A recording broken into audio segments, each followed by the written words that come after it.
Alright, so I just pulled these connectors out of here using that.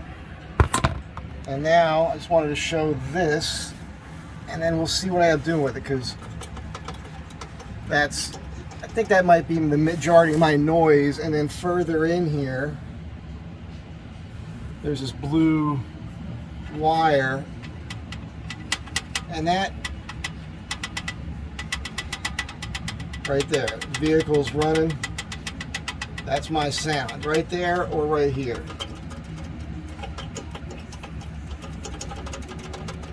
That's what I think is going on. I think the fan is throwing wind back here and moving that stuff, and we'll find out, but it sounds like it's coming from this area.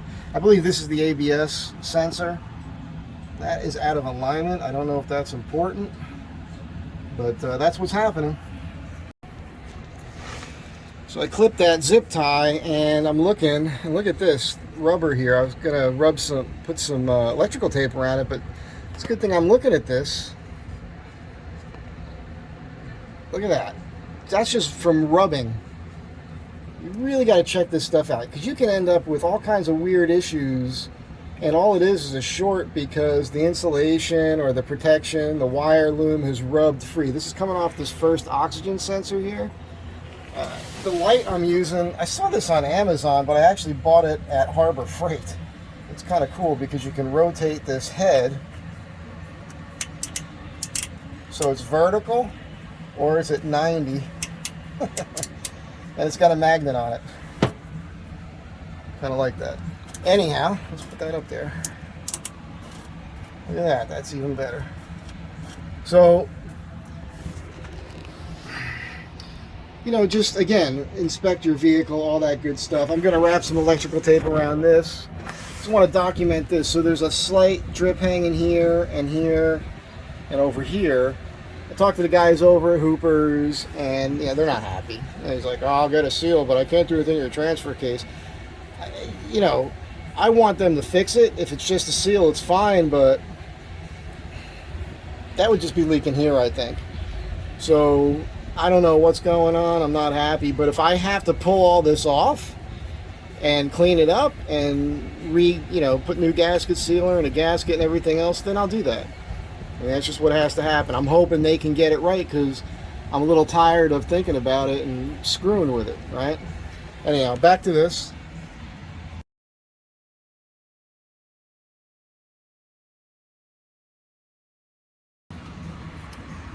Alright, so I want to deal with this wire now. I'm going to untie this excess here.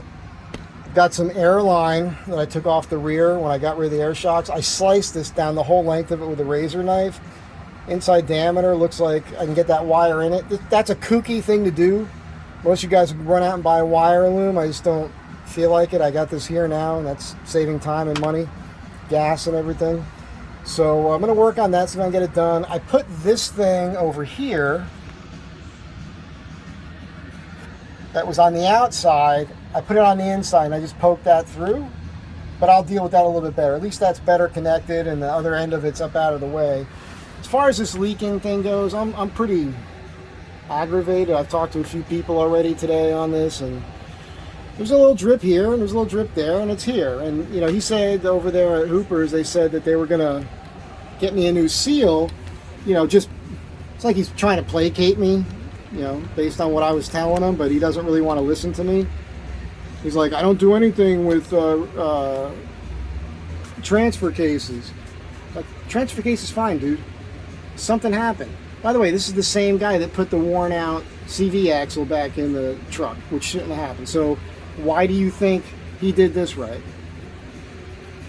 So I don't know if I'm going to go back over there or not, because I can take this out myself. I can take this drive line out. I can take all this apart. I can re-silicone this. I can put a new seal in this. It's just that I don't want to have to do that work. Although it looks like I'm going to have to. I talked to Dave. We're probably just going to do it at his place this weekend. I got a new rear diff cover coming in. Part of their deal is I bring the diff cover to them and they change out the fluid because it's been broken in now. Got enough miles on it. And they would put a seal here, this rear seal, output shaft seal for the transfer case here. but that's not where it's leaking from. I mean, it might be leaking from there, but it's clearly leaking from these other two parts. And I don't think he's going to want to do that. I'm just on the fence about it. I got really pissed off today. You wouldn't like me when I'm angry. And I don't like getting angry. When I get angry, I start taking out everybody else around me, and it's not their fault. So, I'm frustrated. So you'll see what happens in the upcoming videos. I'm going to keep working on this wiring stuff and cleaning some things up under here.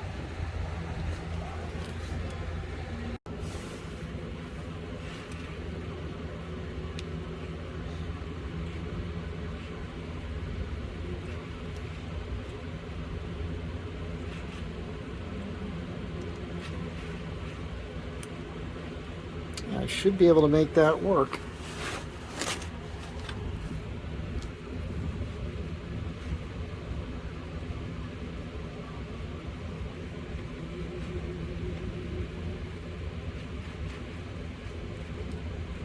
It's tedious, but it's going in there.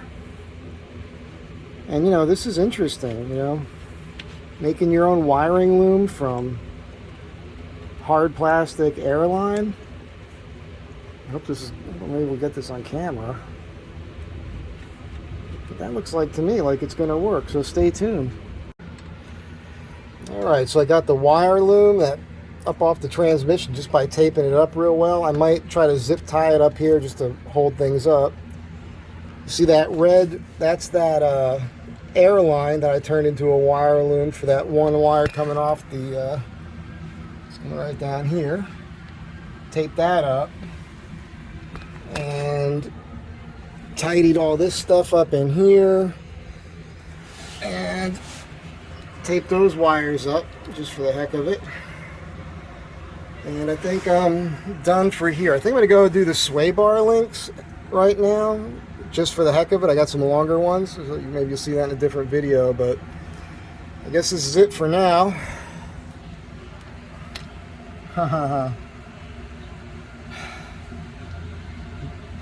Getting your mind off of what frustrates you and doing something calms you down a little bit, so that's a good thing.